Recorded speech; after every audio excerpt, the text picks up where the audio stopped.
ஒற்றுமையா இருக்கிற நம்ம மக்கள் மத்தியில் இந்த சிறுபான்மை பெரும்பான்மைன்னு ஒரு பிரிவினை பயத்தை காட்டி ஒரு ஃபுல் டைம் சீனை போடுறதே ஒரு வேலையா போச்சு. இல்லை, நான் தெரியாம தான் கேட்குறேன். அவங்க பாசிசம்னா நீங்க என்ன பாயாசமா? நீங்களும் அவங்களுக்கு கொஞ்சம் கூட சளைக்காதவங்க தானே. இனிமே அவங்களை எதிர்க்கிறவங்களுக்கு இந்த கலரை பூசுறது அந்த கலரை பூசுறதுன்னு என்னதான் நீங்க அந்த மோடி மஸ்தான் வேலையை செஞ்சாலும் ஒண்ணு நடக்க போறது. நாங்க இப்பவும் சொல்றோம், எங்களுடைய இந்த டிவி கேக்கலாம் நாங்க டிசைட் பண்ணிருக்கிற இந்த கலரை தவிர வேற யாரும் எந்த கலரும் அடிக்கவே முடியாது. அன்பை சொல்லும் அழகான நகைகள் இந்த தீபாவளிக்காக தி லெஜெண்ட் நியூ சரவணா ஸ்டோர்ஸ் பாடி. ஆலடிப்பட்டியான் அல்வா கடை மற்றும் கருப்பட்டி காஃபி சென்னை முழுவதிலும் 50க்கும் மேற்பட்ட கிளைகளுடன். நாங்க யுத்தத்தில் இழந்தது உயிரையும் உடைமைகளையும் மட்டும்தான், எங்களோட சுயத்தை இல்லை. ஒரு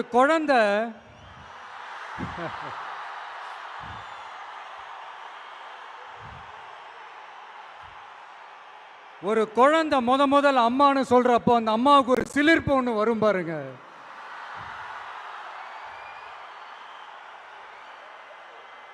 அந்த சிலிர்ப்பு எப்படி இருந்துச்சுன்னு அந்த அம்மாவை கேட்டால் அவங்களால தெளிவாக விளக்கி சொல்ல முடியும். ஆனால் அந்த உணர்வு எப்படி இருந்துச்சுன்னு அந்த குழந்தைய கேட்டால் அந்த குழந்தை எப்படிங்க சொல்லும்? முதல்ல அந்த குழந்தைக்கு எப்படி சொல்ல தெரியும்? குழந்தைகிட்ட எதை கேட்டாலும் பால் வாசம் மாறாத வாயோட மடலை தவழ வெள்ளந்தியா சிரிக்க மட்டும்தானே தெரியும். அது உணர்ந்து அந்த சிலிர்ப்பை சிலாகிச்சு வார்த்தையில சொல்றதுக்கு அந்த குழந்தைக்கு தெரியாதுல்ல. அப்படி ஒரு உணர்வோட தான் இப்ப உங்க முன்னாடி நான் நிக்கிறேன்.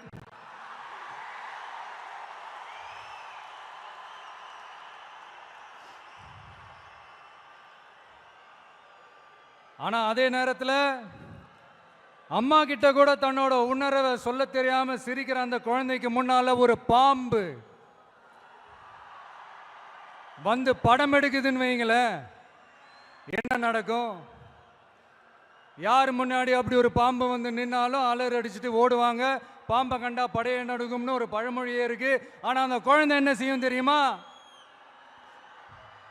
தன்னோட அம்மாவை பார்த்து சிரிச்சு அதே சிரிப்போட கொஞ்சம் கூட அலட்டிக்காம அந்த பாம்பையும் சிரிச்சுக்கிட்டே தன்னோட கையில பிடிச்சி விளையாட ஆரம்பிக்கும்.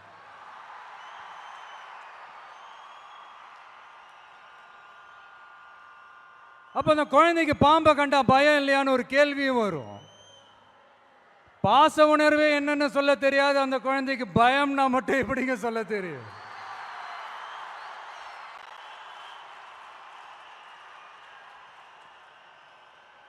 இங்க அந்த பாம்பு தான் அரசியல்.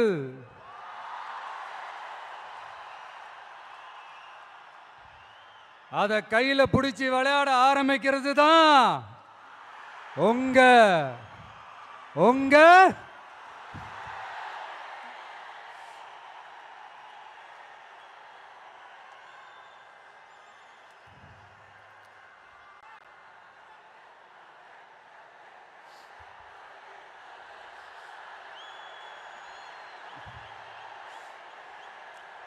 அரசியலுக்கு நாம குழந்தை தான். இது அடுத்தவங்களோட கமெண்ட். ஆனா பாம்பா இருந்தாலும் பயம் இல்லைங்கிறது தான் இங்க நம்மளோட கான்பிடன்ஸ்.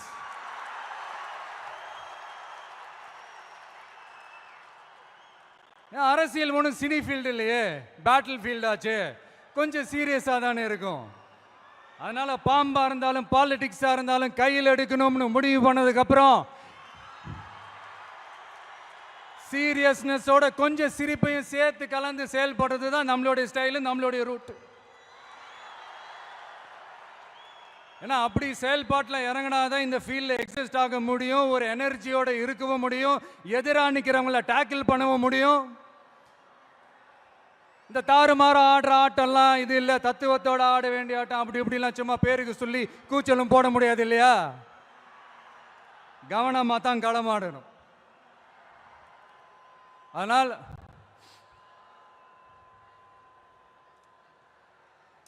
இந்த உணர்ச்சி மயமான தருணத்தில் இந்த மேடை பேச்சோட இந்த ஃபார்மேட்டையும் நான் மறந்துட்டேன். Sorry, very sorry. நம்ம கட்சியினுடைய முதல் மாநாட்டிற்கு என்னுடைய பொதுச் செயலாளர் மிஸ்டர் ஆனந்த் அவர்களே,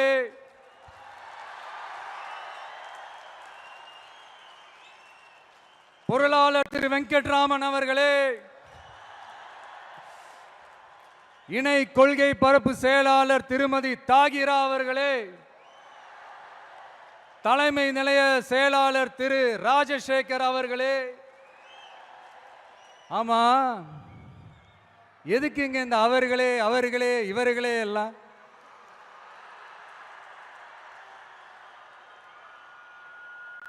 பிறப்புக்கும் எல்லா உயிருக்கும் ஒரு அடிப்படை கொள்கையை அறிவிச்சுட்டு அவங்க இவங்க எதுக்குங்க பிரிச்சு பார்க்கணும்? மேடையில் இருந்தாலும் சரி, மேடைக்கு முன்னாடி இருந்தாலும் சரி, இந்த நான் நீ நாங்க நீங்க அப்படின்றதெல்லாம் கிடையாது. நாம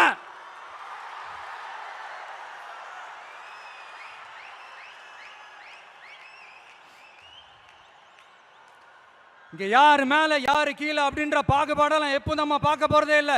நம்மளை பொறுத்த வரைக்கும் நம்ம எல்லாருமே ஒண்ணுதான், நம்ம எல்லாருமே சமம் தான். அதனால என் நெஞ்சில் குடி இருக்கும் ஒட்டுமொத்தமானவங்க எல்லாருக்கும், ஒட்டுமொத்தமானவங்க எல்லாருக்கும் என்னோட உயிர் வணக்கங்கள், என்னோட உயிர் வணக்கங்கள், என்னோட உயிர் வணக்கங்கள்.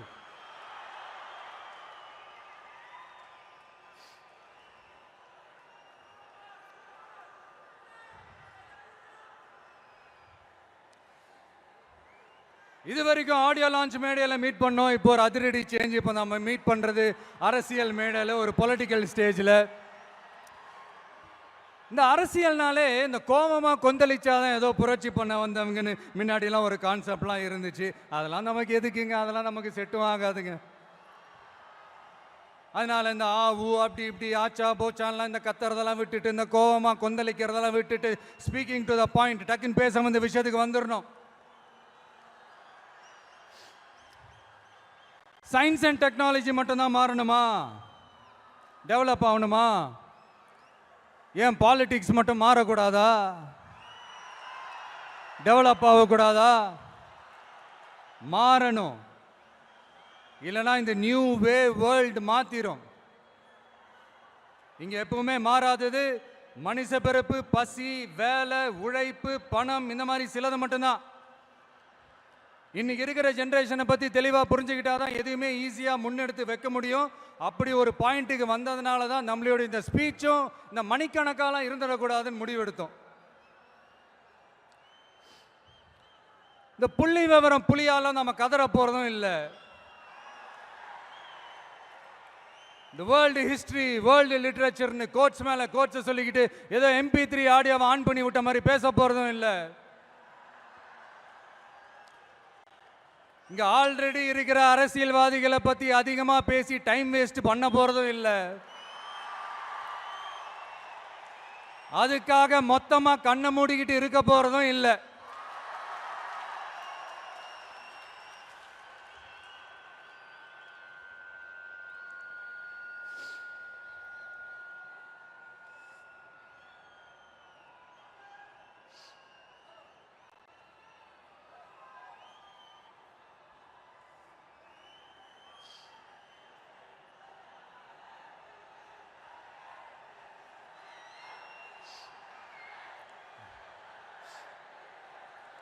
இப்போ என்ன தேவை, அது எப்படி தீர்த்து வைக்கிறது, இப்போ என்ன ப்ராப்ளம், அதுக்கு என்ன சொல்யூஷன், இப்படி யோசிச்சாலே போதுங்க.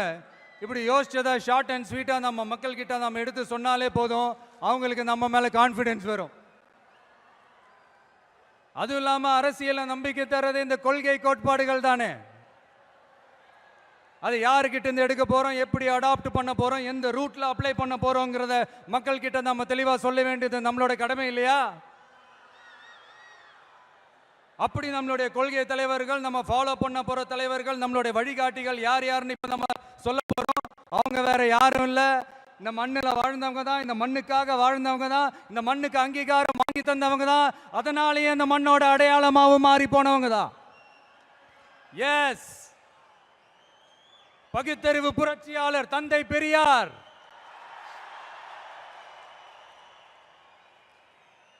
என்னது பெரியார் உங்க கொள்கை தலைவரா அப்படின்ட்டு ஒரு கூட்டம் அவங்களா ஒரு முடிவுக்கு வந்துட்டு ஒரு கூச்சல் மேல கூச்சல் போட்டுக்கிட்டு ஒரு பெயிண்ட் டப்பாவை தூக்கிட்டு கிளம்பிடுவாங்க பாருங்க. இந்த பெயிண்ட் டப்பா பிசினஸுக்கு நான் அப்புறம் வரேன். ஆமா, பெரியார் எங்க கொள்கை தலைவர். எப்படி, ஏன்?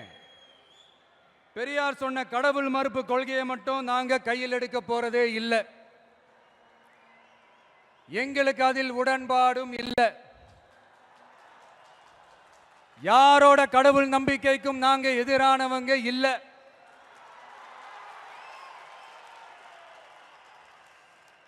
அரசியல் அண்ணன் தம்பி உறவை அறிமுகப்படுத்தின அறிஞர் அண்ணா சொன்ன மாதிரி ஒன்றே குலம் ஒருவனே தேவன்றது தான் எங்க நிலைப்பாடும்.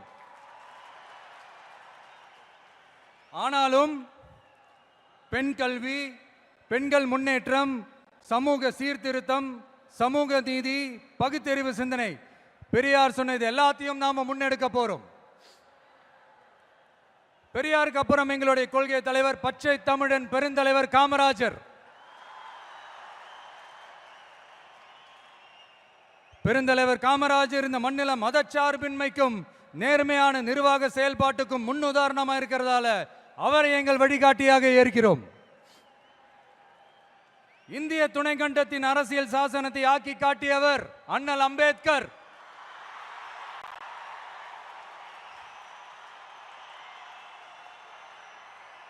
இந்தியாவில் இந்த பேரை கேட்டாலே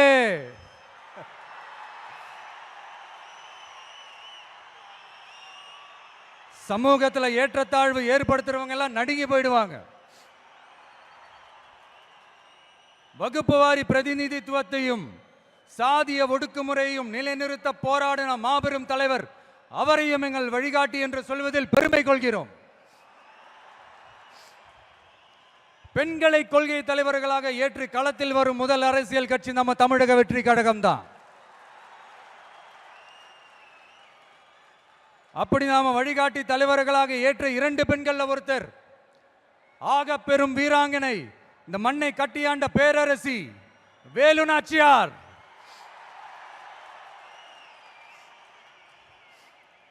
சொந்த வாழ்க்கையோட சோகத்தை கூட மறந்துட்டு இந்த மண்ணுக்காக வாளேந்தியும் வேலேந்தியும் போர்க்களம் புகுந்த ஆணை காட்டிலும் வீரமான வேகமான வீர புரட்சியாளர் தான் நம்ம Velu Nachiyar.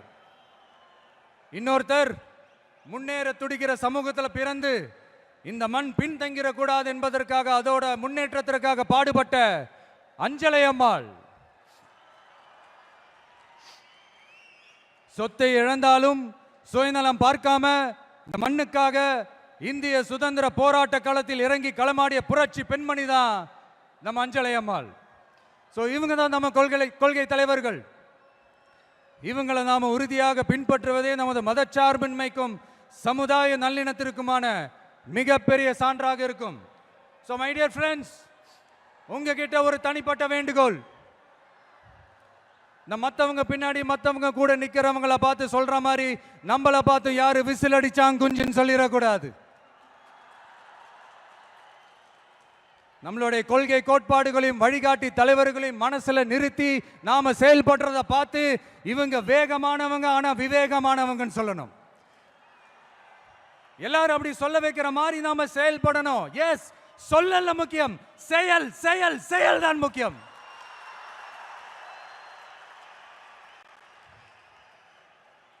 At any cost, no truce and no compromise in our political war. நம்மளோட அரசியல் போரில் கொள்கை கோட்பாடுகளில் சமரசத்துக்கோ சண்டை நிறுத்தத்துக்கோ எப்போதும் இடமில்லை.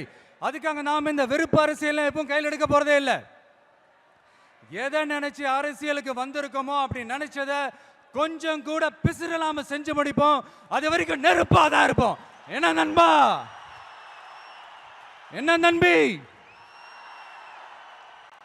சாரி என்ன தோழா, என்ன தோழி,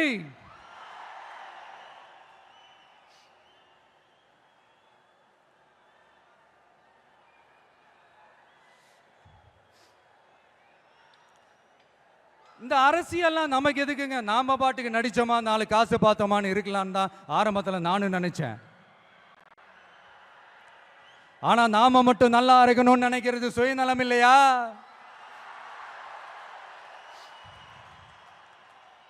நம்மளை வாழ வச்ச இந்த மக்களுக்காக நாம் எதுவும் செய்யாம இருக்கிறது நல்ல விசுவாசமா இருக்குமா? ஒரு லெவலுக்கு மேல காசு சேர்த்து என்ன செய்ய போறோம்? நமக்கு இந்த வாழ்க்கையை கொடுத்த நம்ம மக்களுக்கு நாம என்னதான் செய்ய போறோம்? இப்படிலாம் ஏகப்பட்ட கேள்விகள் மனசுக்குள்ள வந்துகிட்டே இருந்தது. இப்படி எல்லா கேள்விகளுக்கும் ஒட்டுமொத்தமா ஒரு விடையை கண்டுபிடிக்க யோசிச்சப்பதான் அரசியல் அப்படின்னு ஒரு விடை கிடைச்சு. சரி, இந்த அரசியல் எப்படிப்பட்டது, நம்மளால ஹேண்டில் பண்ண முடியுமா, இது நம்ம இயல்புக்கு செட் ஆகுமா, இப்படி இன்னும் எக்ஸ்ட்ரா கேள்விகள் வேற வந்து ஏதோ பூதம் கிளம்பி வந்த மாதிரி வந்துகிட்டே இருந்தது. இப்படி எல்லாத்தையும் பூத கண்ணாடி வச்சு பார்த்துக்கிட்டே இருந்தா எதுவும் உருப்படியா செய்ய முடியாது. சில விஷயங்கள்ல பின் விளைவுகளை பத்தி யோசிக்காம இறங்கி அடிச்சாதான் நம்மள நம்புறவங்களுக்கு நல்லது செய்ய முடியும்னு இங்க தோணுச்சு. அதான் இறங்கியாச்சு. இனி ஏதா பத்தி யோசிக்க கூடாது. ஆனா எடுத்து வைக்கிற ஒவ்வொரு அடியிலையும் யோசனையும் நிதானமும் இருக்கணும்னு தான் முடிவு பண்ணி தான் வந்திருக்கிறோம். நாம யாரு, நாம எவ்வளவு ஸ்ட்ராங் அப்படிங்கறதெல்லாம் சும்மா வாயில சொல்லக்கூடாது, செயல்ல காட்டணும். அதை நிரூபிக்க அரசியல்ல நம்ம என்ன ஸ்டாண்ட் எடுக்க போறோங்கிறது தான் ரொம்ப இம்பார்ட்டன்ட். ஏன்னா அதுதான் நம்மளுடைய எதிரிகள் யாருன்னு சொல்லும். அப்படி ஒரு கரெக்டான ஒரு ஸ்டாண்ட் எடுத்துட்டாலே நம்மளுடைய எதிரிகள் யாருன்னு நாம சொல்ல தேவையில்லை, அவங்களே நம்ம முன்னாடி வந்து நின்று நம்மளை எதிர்க்க ஆரம்பிப்பாங்க.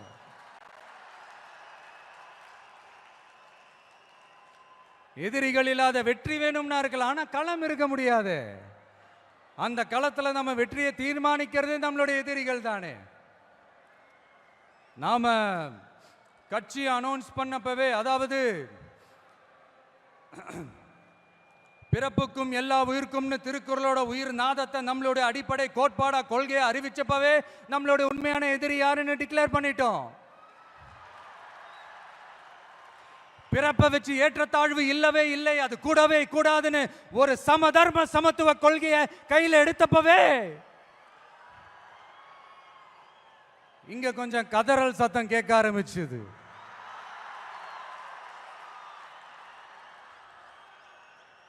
இந்த மாநாட்டில் இப்போ ஓப்பனா அறிவிச்சதுக்கு அப்புறம் அந்த கதறல் இன்னும் சத்தமா கேட்கும் நினைக்கிறேன். பார்ப்போம். நம்மளோட இந்த இயல்பான அடிப்படையான கோட்பாட்டுக்கு எதிராக இருக்கிற மாதிரி மக்களை மதம், சாதி, இனம், மொழி, பாலினம், ஏழை பணக்காரன்னு சூழ்ச்சி செய்து பிரித்து ஆளும் பிளவுவாத அரசியல் சித்தாந்தம் மட்டும்தான் நமக்கு எதிரியா? அப்படின்னா நமக்கு ஒரே ஒரு எதிரி தானா? இல்லையே, நமக்கு இன்னொரு கோட்பாடு இருக்கு. ஊழல் மலிந்த அரசியல் கலாச்சாரத்தை எதிர்க்கிறது தானே அது. அடாடாடாடாடா, இந்த ஊழல் இருக்கே, அது அப்படியே எல்லார் வாழ்க்கையிலையும் பழகி போய் அப்படியே வாழ்ந்துட்டு இருக்கிறோம். இது ஒரு வைரஸ் மாதிரி அப்படியே பரவி கிடக்கு. இது எந்த அளவுக்கு 100% ஒழிக்க முடியுமான்னு எனக்கு தெரியல. பட் வேற வழி இல்லை, அதை ஒழிச்சு தான் ஆகணும். அது வேற கதை, அதுக்கு நம்ம அப்புறமா வருவோம். அதாவது என்ன சொல்ல வந்தேன்னா, இந்த பிளவுவாத சக்திகள் கூட நம்ம ஈஸியா யாருன்னு கண்டுபிடிச்சிடலாம். ஏன்னா அது வந்து ஒரு மதம் பிடிச்ச யானை மாதிரி. அது பண்ற அராஜகத்திலே ஆபியஸா நம்ம கண்ணுக்கு தெரிஞ்சிடும். அதுவும் இல்லாம அதுவே அதை காட்டியும் கொடுத்துரும். ஆனா இந்த கரப்ஷன் இருக்கே, அது எங்க ஒளிஞ்சிருக்கு, எப்படி ஒளிஞ்சிருக்கு, எந்த ஃபார்ம்ல ஒளிஞ்சிருக்கு கண்டுபிடிக்கவே முடியாது. கருத்தியல் பேசி கொள்கை நாடகம் போடும், கலாச்சார பாதுகாப்பு வேஷமும் போடும். அதுக்கு முகமே இருக்காது, முகமுடி தான் இருக்கும். முகமுடி தான் முகமே. இப்படி முகமுடி போட்ட கரப்ஷன் கபடதாரிகள் தான் இப்ப நம்ம கூடவே இருந்துகிட்டு இப்போ இங்க நம்மள ஆண்டுகிட்டு இருக்காங்க. எஸ், ஐ ரிப்பீட்,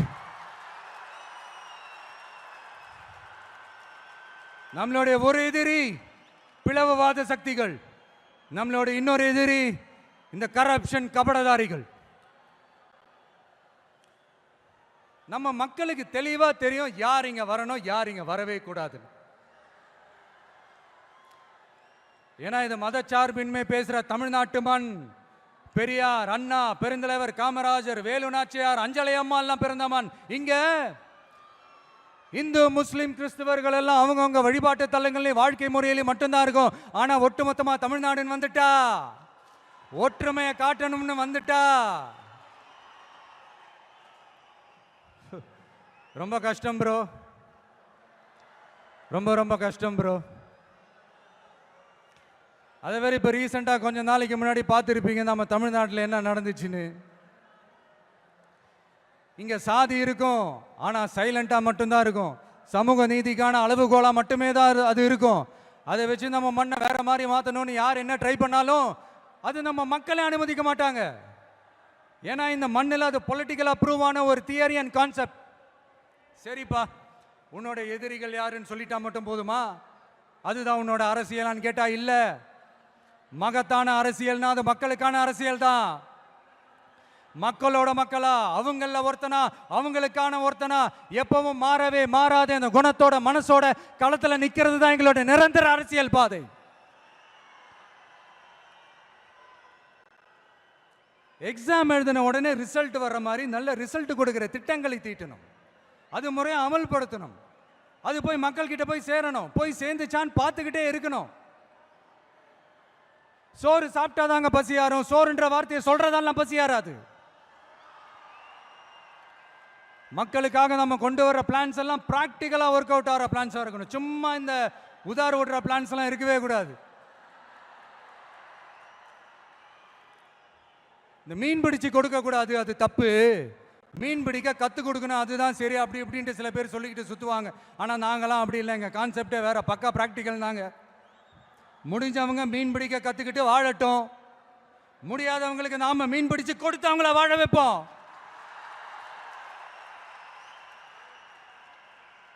எங்களை பொறுத்த வரைக்கும் மக்களுக்கு நல்லதுன்னா எதுவுமே தப்பு இல்லை. Ends justify the means. எங்கள் இலக்குகளே எங்கள் வழிகளை தீர்மானிக்கின்றன. பில்டிங்கும் ஸ்ட்ராங், பேஸ்மெண்ட்டும் ஸ்ட்ராங்ன்ற பொலிட்டிக்கல் கிளாரிட்டி தான், அரசியல் தெளிவு தான் எங்களுடைய நிர்வாக செயல்முறையா இருக்கும். எங்களோட இந்த அரசியல் கொள்கை நிலைப்பாடு எல்லாமே யதார்த்தமானதா இருக்கணும். இந்த ஆல்டர்னேட் பாலிடிக்ஸ், ஆல்டர்னேட் ஃபோர்ஸ், மாற்று அரசியல், மாற்று சக்தி, இந்த மாதிரி ஏமாத்துற வேலையெல்லாம் நாம எப்போ செய்ய போறதே இல்லை. இங்க ஏற்கனவே இருக்கிற அரசியல் கட்சிகள்ல 10ஓட 11 இன்னும் ஒரு மாற்று சக்தின்னு சொல்லிக்கிட்டு இந்த எக்ஸ்ட்ரா லக்கேஜாலாம் நான் இங்க வரல ப்ரோ.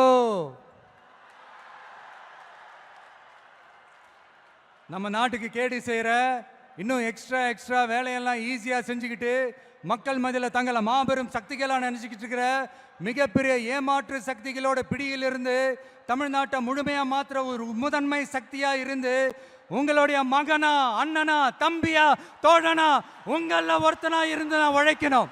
இதான் என்னோட டார்கெட்டும்.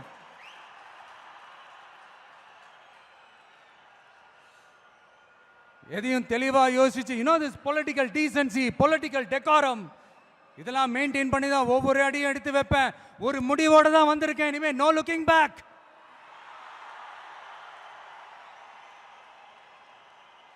இந்த முடிவு நான் மட்டும் எடுத்த தனிப்பட்ட முடிவு இல்லைங்க, நாங்க எடுத்த முடிவு. எதுக்கும் தயாராக தைரியமா நம்ம கூட நிக்கிற இந்த மாபெரும் சக்தியோட சேர்ந்து எடுத்த முடிவு. அதனால இப்பவும் சொல்றோம், இந்த கூட்டம் குடும்பமா சேர்ந்தோ, கூட்டணி சேர்ந்தோ, ஏதோ ஏமாத்த வந்த கூட்டம்லாம் இல்ல, கொள்ளையடிக்க வந்த கூட்டம்லாம் இல்ல. இந்த பவரை கையில வச்சுக்கிட்டு தனக்கு அடிப்பணியாதவங்களை இந்த பகை தீர்க்க வந்த கூட்டம்லாம் இல்ல.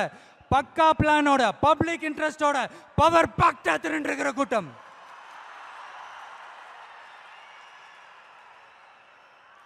இது ஏதோ சோசியல் மீடியாவில் கம்பு சுத்தம் வந்த கூட்டம்லாம் நினைச்சிடாதீங்க.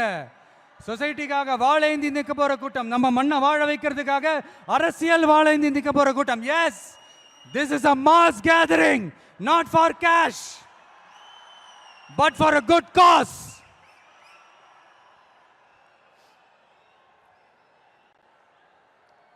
அதனால இந்த மீடியா ட்ரோலு, இந்த சோஷியல் மீடியா ட்ரோலு, ஆபாசம், அல்லு சில்லு, இதெல்லாம் வச்சு இந்த அவதூறு பரப்புறது, என்ன இந்த பயாஸ்கோப்லாம் காட்டுறது, அப்புறம் என்ன இந்த ஏ டீம் பி டீம் இப்படிலாம் பொய் பிரச்சாரம் பண்ணி இந்த படையை வீழ்த்திடலாம்னு மட்டும் கனவுல கூட நினைச்சு பார்த்துறாதீங்க. இங்க நீங்க பாக்குற இவங்க மட்டும்தான் நம்மளுடைய சொந்த பந்தம்னு நினைச்சிடாதீங்க. இங்க நீங்க பாக்குற இவங்க மட்டும்தான் நம்மளுடைய தோழர்கள்னு ஒரு முடிவுக்கு வந்துடாதீங்க. நம்மளுடைய சொந்தம், உறவு, நட்பு இன்னும் இருக்காங்க. இங்க வர முடியாம தமிழ்நாட்டில் இருக்கிற அக்கம் பக்கம் ஸ்டேட்ல இருக்கிற உலகம் பூரா இருக்கிற கோடிக்கணக்கானவங்க நமக்காக ஒரு குடும்பமா சேர்ந்து ஒரு முடிவோட வெயிட் பண்ணிட்டு இருக்காங்க. எஸ், இவங்க எல்லாருமா சேர்ந்ததுதான் நம்மளோட வகையறா.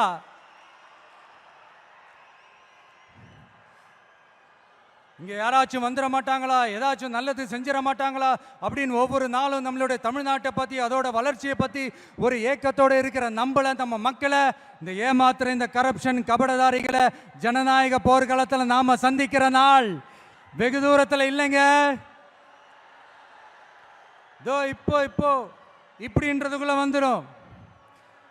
2026 எலெக்ஷன் கமிஷன் அப்படி ஒரு போருக்கான ஒரு நாளை குறிக்கும்ல.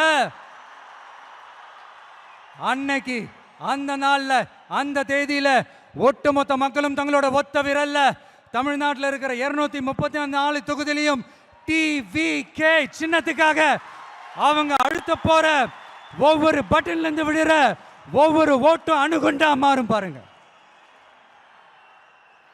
நடக்கும். பாருங்க, நடக்கும். இங்க ஒரு கூட்டம்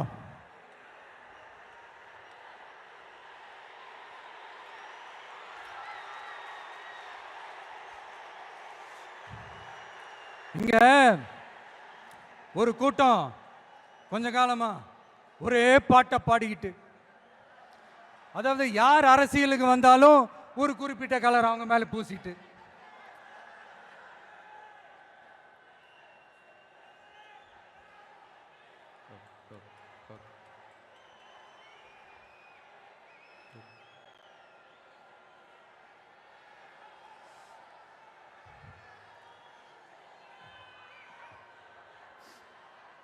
இங்க ஒரு கூட்டம் கொஞ்ச காலமா ஒரே பாட்டை பாடிக்கிட்டு, அதாவது யார் அரசியலுக்கு வந்தாலும் ஒரு குறிப்பிட்ட கலர் அவங்க மேல பூசிட்டு, இந்த பூச்சாண்டி காட்டிக்கிட்டு, இந்த மக்களை ஏமாத்திக்கிட்டு, ஆனா இவங்க மட்டும் இந்த அண்டர் கிரவுண்ட் டீலிங்லாம் போட்டுக்கிட்டு, இந்த தேர்தல் நேரத்தில் இந்த அறிக்கை சவுண்டெல்லாம் விட்டுக்கிட்டு, இவங்களுக்கு எப்போ பார்த்தாலும் இந்த ஃபாசிசம் ஃபாசிசம் ஃபாசிசம் அவ்வளோதான். ஒற்றுமையாக இருக்கிற நம்ம மக்கள் மத்தியில் இந்த சிறுபான்மை பெரும்பான்மைன்னு ஒரு பிரிவினை பயத்தை காட்டி ஒரு ஃபுல் டைம் சீனை போடுறதே ஒரு வேலையாக போச்சு. இல்லை, நான் தெரியாமல் தான் கேட்குறேன், அவங்க ஃபாசிசம்னா நீங்கள் என்ன பாயாசமா?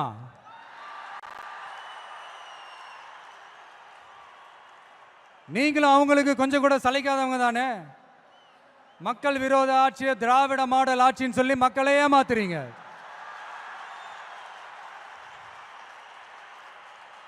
அதனால இனிமே அவங்களை எதிர்க்கிறவங்களுக்கு இந்த கலரை பூசுறது அந்த கலரை பூசுறதுன்னு என்னதான் நீங்க அந்த மோடி மஸ்தான் வேலையை செஞ்சாலும் ஒன்றும் நடக்க போறது.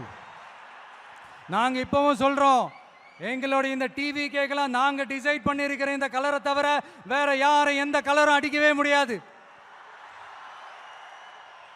ஏன்னா எங்க கோட்பாடே பிறப்பால் அனைவரும் சமம் அப்படிங்கிறது. இது யாருக்கு நேர் எதிரான கோட்பாடு நான் சொல்லியாங்க உங்களுக்கு தெரியணும். எனவே இந்த நாட்டையை பாழ்படுத்துற பிளவுவாத அரசியல் செய்றவங்க தான் தமிழக வெற்றி கழகத்தோட ஒரே முழு முதல் கொள்கை எதிரி, ஐடியாலஜிக்கல் எனிமி. அடுத்து திராவிட மாடல்னு சொல்லிக்கிட்டு தந்தை பெரியார் பேரறிஞர் அண்ணா பேரை வச்சு தமிழ்நாட்டை சுரண்டி கொள்ளையடிக்கிற ஒரு குடும்ப சுயநல கூட்டம் தான் நம்மளோட அடுத்த எதிரி, அரசியல் எதிரி, பொலிட்டிக்கல் எனிமி.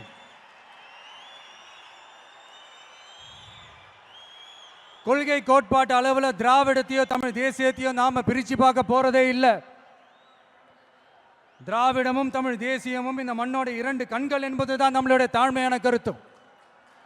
அதனால நாம எந்த ஒரு குறிப்பிட்ட அடையாளத்துக்குள்ளேயும் நம்மளை சுருக்கிக்காம தமிழ்நாட்டு உரிமைகளை சார்ந்த இந்த மண்ணுக்கான மதச்சார்பற்ற சமூக நீதி கொள்கைகள், அதாவது செக்யூலர் சோஷியல் ஜஸ்டிஸ் ஐடியாலஜிஸ் அப்படிங்கிறத நம்மளோட கொள்கை அடையாளமா முன்னிறுத்தி செயல்பட போறோம். ஜனநாயகம், சமூக நீதி, சகோதரத்துவம், சமத்துவம், சமய நல்லிணக்கம், பெண் கல்வி, பெண்கள் முன்னேற்றம், பகுத்தறிவு சிந்தனை மனப்பான்மை, மாநில தன்னாட்சி, இருமொழி ஆட்சி கொள்கை, இயற்கை வள பாதுகாப்பு, காலநிலை மாற்றத்திற்கேற்ற வளர்ச்சி, உற்பத்தி திறன், உடல் நலனை கெடுக்கும் எவ்வகை போதையும் இல்லா தமிழகம் என்கிற கொள்கைகள் அடிப்படையில் பிறப்புக்கும் எல்லா உயிர்க்கும் என்கிற புரட்சிகர தத்துவத்தின் அடிப்படையில் சமதர்ம சமூகத்தை உருவாக்குறது தான் நம்ம மெயின் டார்கெட்டும். கால மாற்றத்திற்கேற்ப கொள்கை கோட்பாட்டில் மாற்றமும் மாறுதலும் வந்துதான் தீரும். அதை தவிர்க்கவே முடியாது. எங்களோட இந்த அரசியல் பயணத்தில் முக்கிய பங்கு வகிக்க போறது பெண்கள், என்னுடைய அம்மாக்கள், என்னுடைய அக்கா தங்கைகள், என்னுடைய நண்பிகள், என் கூட பிறந்த என் தங்கச்சி வித்யா இறந்தப்போ எனக்குள்ள ஒரு பெரிய பாதிப்பை ஏற்படுத்துச்சு. அதுல கொஞ்சம் கூட குறையாத பாதிப்பையும் வேதனையும் ஏற்படுத்தினது தான் தங்கச்சி அனிதாவோட மரணம்.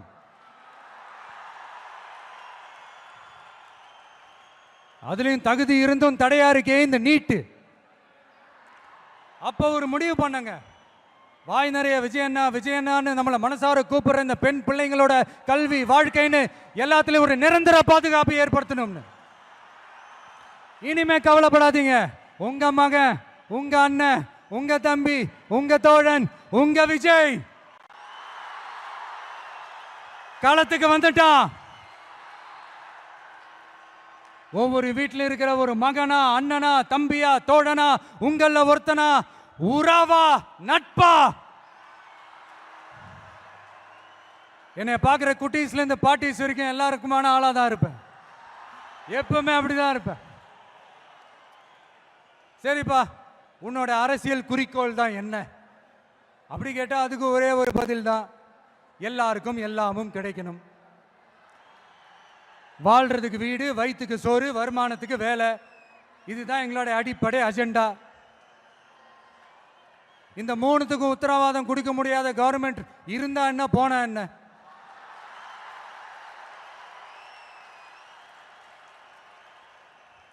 அப்புறம் இங்க சில பேரு, தம்பி உனக்கெல்லாம் என்ன தெரியும், நீ எல்லாம் எப்படி தாக்கு பிடிப்ப, இந்த அரசியல் பெரிய அகழியாச்சு, அதுல தண்ணிக்குள்ள மூழ்கிட்டோம், தலையை தூக்கிக்கிட்டோம், வாயை பொழந்துக்கிட்டோம், இந்த ராட்சச முதலைகள்லாம் ரகம் ரகமா இருக்குமே, இவங்களெல்லாம் தாண்டி நீ எப்படி கோட்டைக்குள்ள போவ, உன்னால முடியுமான்னு கேள்வி மேல கேள்வி, கேள்வி மேல கேள்வி. இந்த கேள்விகளுக்கெல்லாம் நம்ம ஸ்டைல்ல ஒரு குட்டி கதை ஒன்று சொல்லாமா?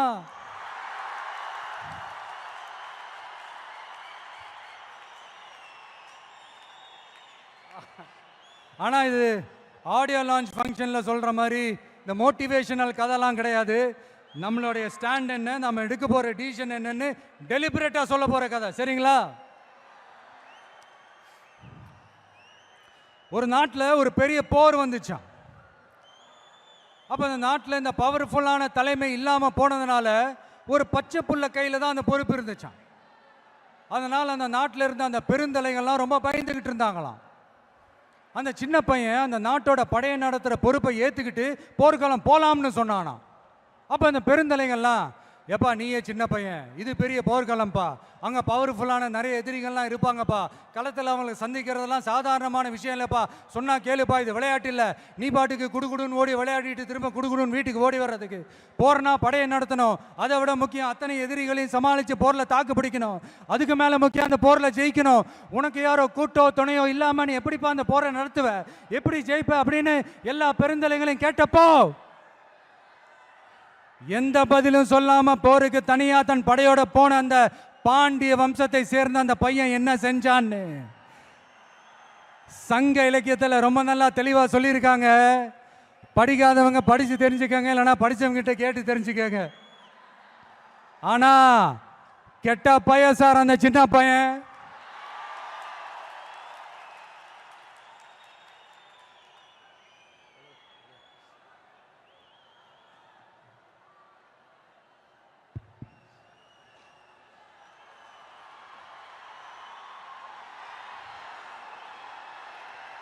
இதுவரைக்கும் கொள்கை கோட்பாட்டு அரசியல்னு புதுசா ஒரு விஜய பார்த்திருப்பீங்க நினைக்கிறேன். இப்போ நீங்க பார்க்க போறது உங்களோட அப்பப்போ ஹார்ட் டு ஹார்ட் பேசுற அந்த விஜய். என்னதான் நீங்க என்ன தளபதி தளபதின்னு ஆசையா கூப்பிட்டாலும் இந்த கூத்தாடி கூத்தாடின்னு சொல்றாங்களே அந்த விஜய். கூத்தே இந்த மண்ணோடும் மக்களோடும் கலந்த ஒண்ணு. இந்த கூத்தாடின்ற பேர் ஏதோ நமக்கு மட்டும் வந்தது இல்லைங்க. அன்னைக்கு தமிழ்நாட்டில் நம்ம ஊரு வாத்தியார் எம்ஜிஆரையும், ஆந்திராவில் அவங்க ஊரு வாத்தியார் என்டிஆரையும், அவங்க கட்சி ஆரம்பிச்சப்பவே இதே மாதிரி தான் கூத்தாடி கூத்தாடின்னு தான் கூப்பாடு போட்டாங்க. அவங்களுக்கே அப்படி கூப்பிடும் போது நம்மளை கூப்பிடாமலா இருப்பாங்க? ஆனால் அந்த ரெண்டு கூத்தாடி தாங்க அந்த ரெண்டு மாநிலத்தோட ஆக பெரும் தலைவர்களாகி இன்னைக்கும் மக்கள் மனசுல ஒரு நீங்கா ஒரு புகழோட வாழ்ந்துட்டு இருக்கிறாங்க. சினிமானா என்ன வெறும் டான்ஸ் பாட்டு ஃபைட்டு காமெடி என்டர்டெயின்மெண்ட் மட்டும்தானா? தமிழரோட கலை இலக்கியம் வாழ்வியல் பண்பாடு தாங்க சினிமா. என்டர்டெயின்மெண்ட் காரணத்தையும் தாண்டி சமூக அரசியல் புரட்சிக்கு உதவின ஒரு பவர்ஃபுல் டூல் தாங்க சினிமா. திராவிட இயக்கம் போய் பட்டி தொட்டியெல்லாம் போய் ரீச் ஆனதே போய் வளர்ந்ததே சினிமா வச்சு தான். இல்லை நான் தெரியாம தான் கேட்குறேன், கூத்தாடினா என்ன ஏதாவது கேவலமான ஒரு பேரா இல்லை அது கெட்ட வார்த்தையா? கூத்து அது சாதாரண வார்த்தை இல்லை.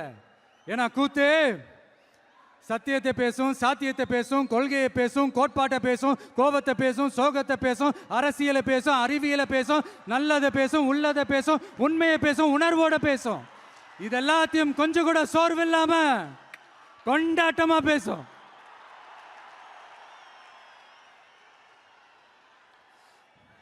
கூத்து ஒரு கொண்டாட்டம்னா கூத்தாடி அந்த கொண்டாட்டத்தோட குறியீடு. கூத்தாடி உள்ள இருக்கிற அந்த கோபத்தையும் சோகத்தையும் யாராலையும் தெரிஞ்சுக்க முடியாது, புரிஞ்சுக்க முடியாது. அவனுக்குள்ள இருக்கிற அந்த கோபம் கொப்பளிச்சதுன்னா யாராலையும் அவனை கண்ட்ரோல் பண்ணவும் முடியாது. அவன் நினைச்சதை செஞ்சு முடிக்கிற வரைக்கும் நெருப்பு மாதிரிதான் இருப்பான். அதனால தான் குறியீடா மாறின கூத்தாடியை பார்த்தா மக்கள் கூட்டம் கைத்தட்டும், கண்கலங்கும். காரணம் வேற ஒன்றும் இல்லை, அவன் நம்மள மாதிரியே இருக்கிறானே, நமக்கான ஆளா இருக்கிறானே, நாம நினைச்சதை பேசுறானே, நமக்காக பேசுறானே அப்படின்ற அந்த கனெக்ட் தான் கூத்தாடிய மக்கள் கொண்டாட காரணம். அன்னைக்கு கூத்து, இன்னைக்கு சினிமா, அவ்வளவுதான்.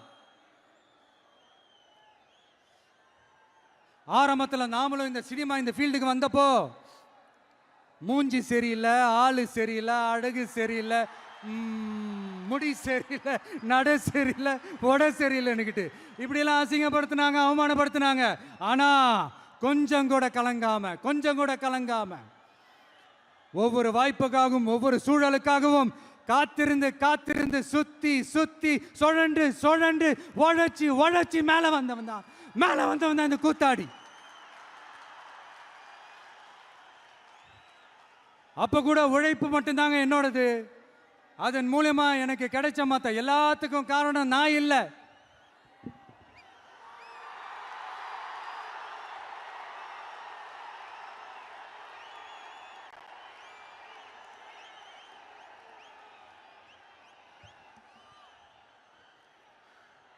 ஒவ்வொரு கட்டத்திலையும் ஒவ்வொரு மனுஷனுக்கு ஒரு டிரான்ஸ்ஃபர்மேஷன் ஒன்று வரும் பாருங்க. ஒரு சாதாரண இளைஞனா இருந்த ஒரு விஜய் நடிகனா மாறினா, அந்த நடிகன் வெற்றி பெற்ற நடிகனா மாறினா, அந்த வெற்றி பெற்ற நடிகன் ஒரு பொறுப்புள்ள மனுஷனா மாறினா, அந்த பொறுப்புள்ள மனுஷன் அதுக்கப்புறம் ஒரு பொறுப்பான தலைவனா இல்ல தொண்டனா மாறினா. இன்னைக்கு அந்த ஒரு பொறுப்புள்ள தொண்டனா இன்னைக்கு இருக்கிறவன் நாளைக்கு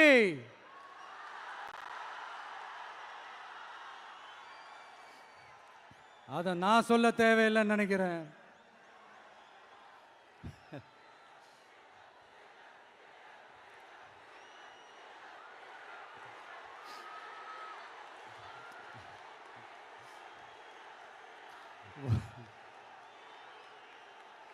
ஒவ்வொரு கட்டத்திலையும் ஒவ்வொரு மனுஷனுக்கு இந்த டிரான்ஸ்ஃபர்மேஷனில் மாறினது என்னவோ நான் தாங்க. அப்படி மாற்றினது நீங்கள் தான், மக்கள் தான். என் பொசிஷன் எது, என் பொறுப்பு எது அப்படின்னு எல்லாத்தையும் டிசைட் பண்ணுறதே நீங்கள் தானே. என்கிட்ட இருக்கிறதெல்லாம் உண்மை, நேர்மை, உழைப்பு, அவ்வளவுதான். இதோ இப்போ அரசியல் களத்துக்கு என்ன அழைச்சிட்டு வந்திருக்கிறீங்க. இங்கேயும் எப்பவும் போல உழைப்பேன். ஓய்வில்லாம அலட்டிக்காம அசராம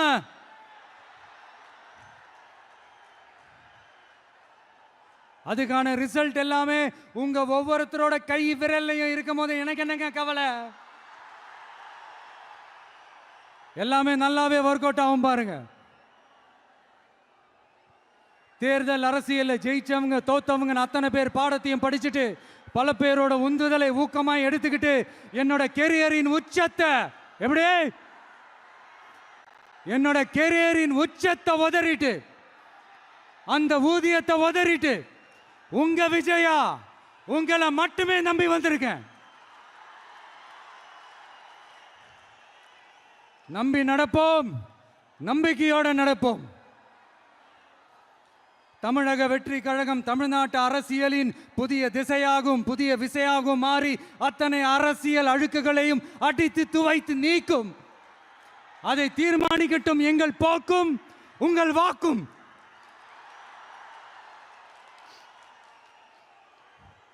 தமிழ்நாட்டின் வெற்றிக்காக புதியதோர் விதி ஒன்றை புதுமையாய் நாம் செய்வோம். நீங்க தான் எனக்கு எல்லாமே. அதை எப்பவுமே மனசுல வச்சுக்கிட்டு எந்த வேலையும் செய்யுங்க. மாநாடு முடிஞ்சு திரும்ப ஊருக்கு போறப்போ எல்லாருமா பார்த்து பத்திரமா பாதுகாப்பா போயிட்டு வாங்க. அடுத்தடுத்த களங்களையும் அடுத்தடுத்த நிகழ்வுகளையும் சந்திப்போம். ஒரே நிமிஷம்.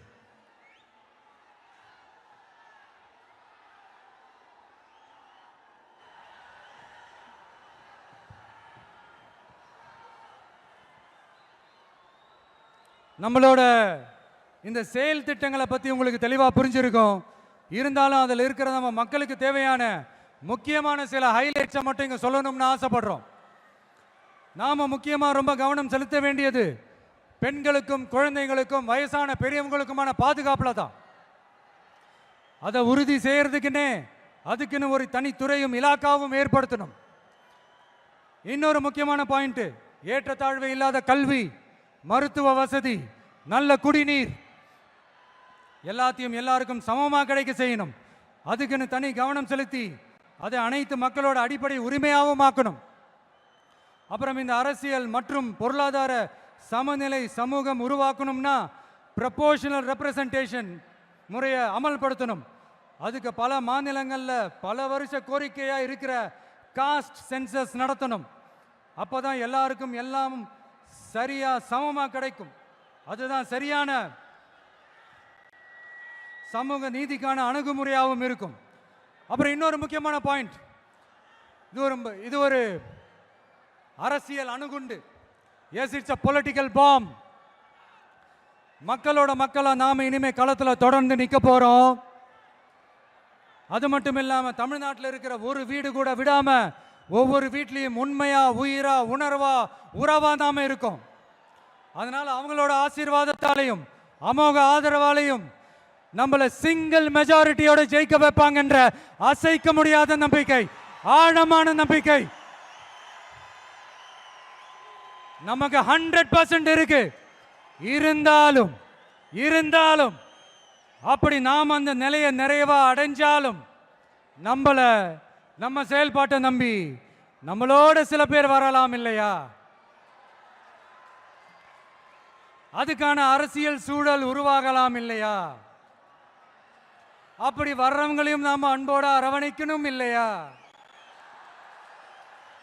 நமக்கு எப்பவுமே நம்மளை நம்பி வர்றவங்கள அரவணைச்சுத்தானே பழக்கம். அதனால நம்மளை நம்பி நம்மளோட களம் காண வர்றவங்களுக்கும் ஆட்சி அதிகாரத்தில் பங்களிப்பு தந்து அதிகார பகிர்வு செய்யப்படும். 2026ஆம் ஆண்டு ஒரு புதிய அரசியல் களத்தின் புத்தாண்டு. A new year of a new political field. கான்ஃபிடென்ட்டா இருங்க, நல்லதே நடக்கும், வெற்றி நிச்சயம். மீண்டும் சந்திக்கும் வரை நன்றி, வணக்கம். அன்பை சொல்லும் அழகான நகைகள் இந்த தீபாவளிக்காக தி லெஜெண்ட் நியூ சரவணா ஸ்டோர்ஸ் பாடி.